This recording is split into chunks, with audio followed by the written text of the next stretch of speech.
Okay, so let's talk about the design of Bitcoin, right? So obviously there's proof of work, there's governance, etc., but the actual monetary design, walk us through kind of the disinflationary and deflationary nature of the actual design. So before I delve into that, I will say, and I think this is something that people will increasingly realize in the coming years, uncensorability is cool, unseizability is cool as well, but to me these really are perks. In terms of like the price going up and this thing taking over the world, if we create a pie chart, the 90%, i.e. the dominant force which will be doing that, is Bitcoin's monetary policy. And really it's unprintability. The fact that nobody can print beyond 21 million. That is by far the strongest and the most important innovation really here. Okay, so the monetary policy of this system is by far the most important part. Precisely. Okay. And people need to use something as money. Yep.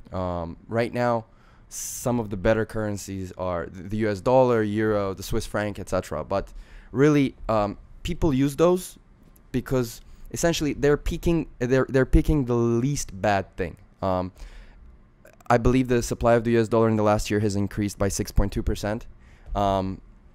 Bitcoin's stock to flow ratio today is around 3.8%.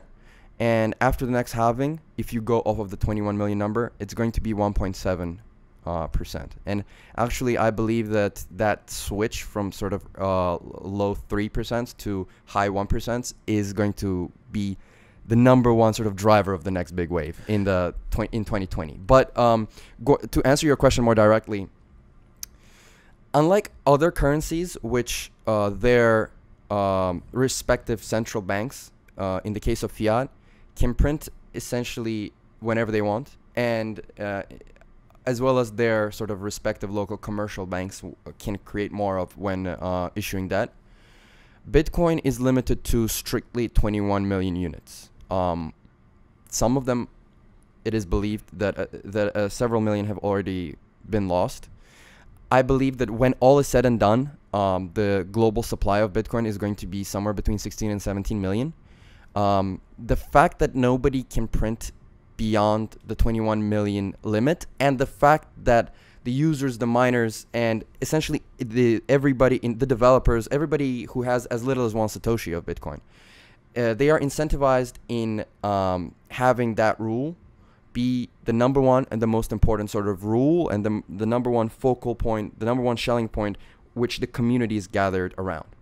And really, this is the number one thing which allows Bitcoin to continuously increase in value. And people are already pricing in its extreme scarcity. I like to say we've never had an object, let alone a money, as scarce as Bitcoin before. Even gold is expanding at a rate of around 1.6% per year over the last 10 years.